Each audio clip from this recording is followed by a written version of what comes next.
Joan Crawford is remembered as one of Hollywood's iron queens, proud, cold, and intimidating to men. Yet behind that facade lay a shocking truth: Crawford loved women, and they were all A-list stars.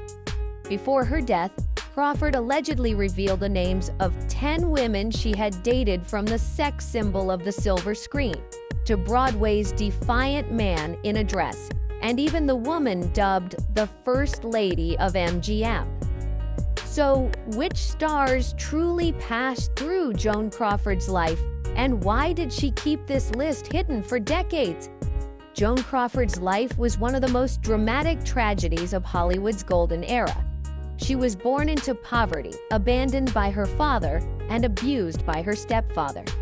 That brutal childhood forged a Crawford obsessed with discipline, power, and the willingness to use any tactic, even playing dirty, to seize roles.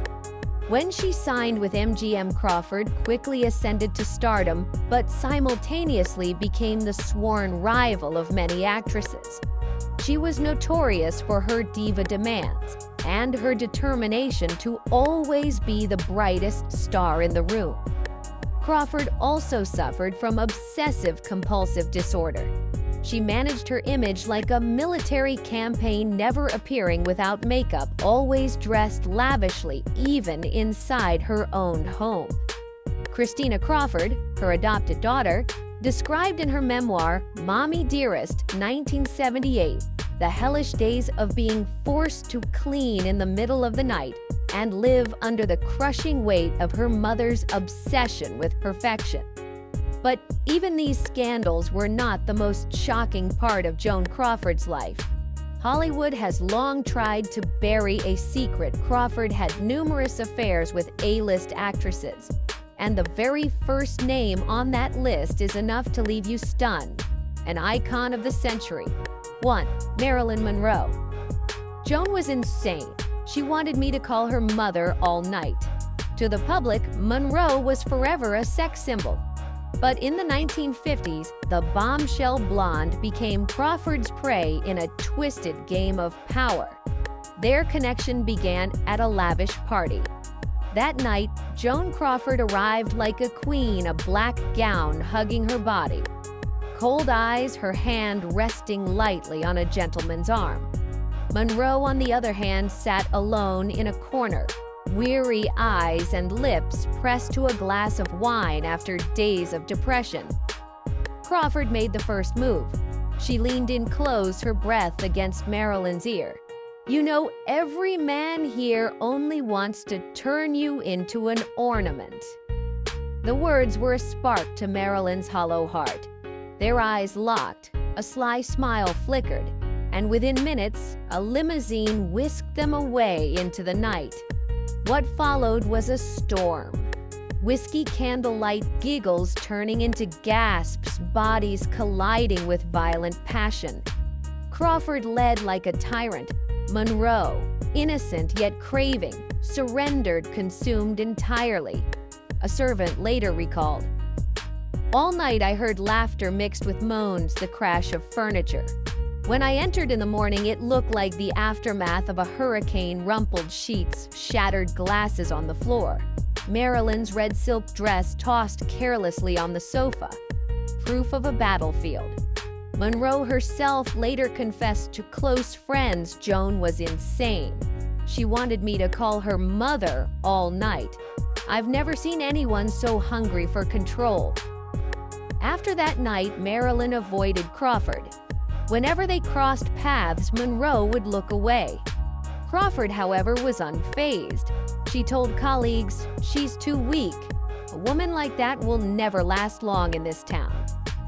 Journalists caught wind of the scandal, but reports were silenced, allegedly bought off with hundreds of thousands of dollars from Crawford herself. For Monroe, the scar remained. She felt used, reduced to a pawn in Crawford's power games. But this was only the beginning. Soon after, Crawford would entangle herself with yet another formidable woman. 2. Katharine Hepburn. The power play conversation and a stolen kiss backstage. Katharine Hepburn was unlike any other star of her time. While Hollywood forced women into skirts, Hepburn flaunted trousers and exuded a half-masculine dominance. She was dubbed the man in a dress, not just for her fashion, but for her aura of authority and rumors of her fluid love life. In 1947, backstage at a Broadway performance, Joan Crawford arrived with her wealthy entourage. She strode in with haughty pride, flaunting her relevance. Hepburn, perched on a dressing table, eyed her sharply. Without greeting, she fired, "You know, Joan, that tight dress doesn't make you stronger." Crawford, provoked, laughed instead of lashing out. Their exchange turned into a duel of barbed words. Hepburn snarled, "Take off that ugly dress and put on some pants." Crawford shot back, "Why don't you burn those damn trousers and finally wear a gown, dear sir, in a dress?" The tension climaxed when Crawford entered Hepburn's private dressing room. The door shut. Hepburn approached, eyes locked, and suddenly kissed Crawford on the cheek. But it lingered, slow and defiant, catching Crawford off guard. Crawford responded. She grabbed Hepburn's neck, pressed their faces together, leaving a lipstick stain. Later, Hepburn admitted she didn't know why it happened. Crawford confessed, "Catherine was so fierce I couldn't control it." And yes, she kissed like a pro. Whispers of the collision between Crawford and Hepburn spread, and insiders claimed it wasn't the last. The two allegedly spent a fevered night together before parting as strangers the next morning. But this clash with Hepburn was only a prelude. Crawford would soon enter an even more explosive affair. 3. Bette Davis. The most dramatic feud in Hollywood history. Joan Crawford and Bette Davis, two eternal icons, are remembered for their legendary feud. But few know that their hatred was born from a buried romance. In 1933, Davis was still a newcomer at Warner Brothers, while Crawford was already A-list. At a party, Davis approached Crawford with a drink.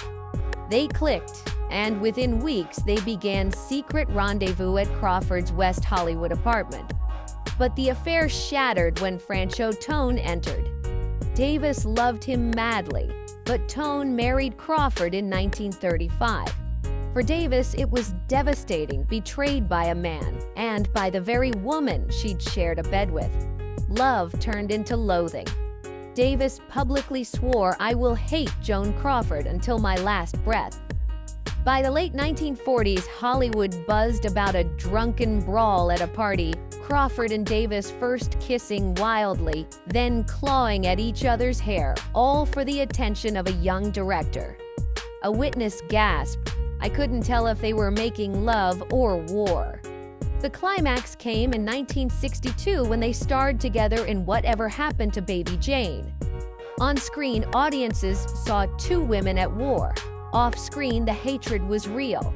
A crew member said, "No one had to yell, 'Action.' They were already devouring each other." And yet, Bette Davis was not Crawford's most shocking affair. Behind the mask of fame, Crawford dared to pursue another woman, one so powerful that even MGM bowed before her. 4. Norma Shearer. The love affair with the First Lady of MGM. Norma Shearer and Joan Crawford are often remembered as sworn enemies. On screen, they battled for roles and the spotlight. Off-screen, they competed for status and social power. But what audiences never knew was that beneath that mask of rivalry lay a dark secret, a clandestine affair born from jealousy itself. At the time, Shearer was the First Lady of MGM, wife of movie mogul Irving Thalberg. She was the picture of elegance and refinement. Crawford, by contrast, was fiery, rising fast, and unafraid to break rules. Behind the scenes, however, the story was far different. One MGM employee swore he once saw Shearer rushing out of Crawford's dressing room, fur coat pulled tight around her shoulders, face flushed, lipstick smudged. Moments later, Crawford stepped out, cigarette dangling between her fingers. Rumors exploded. Had their rivalry turned into forbidden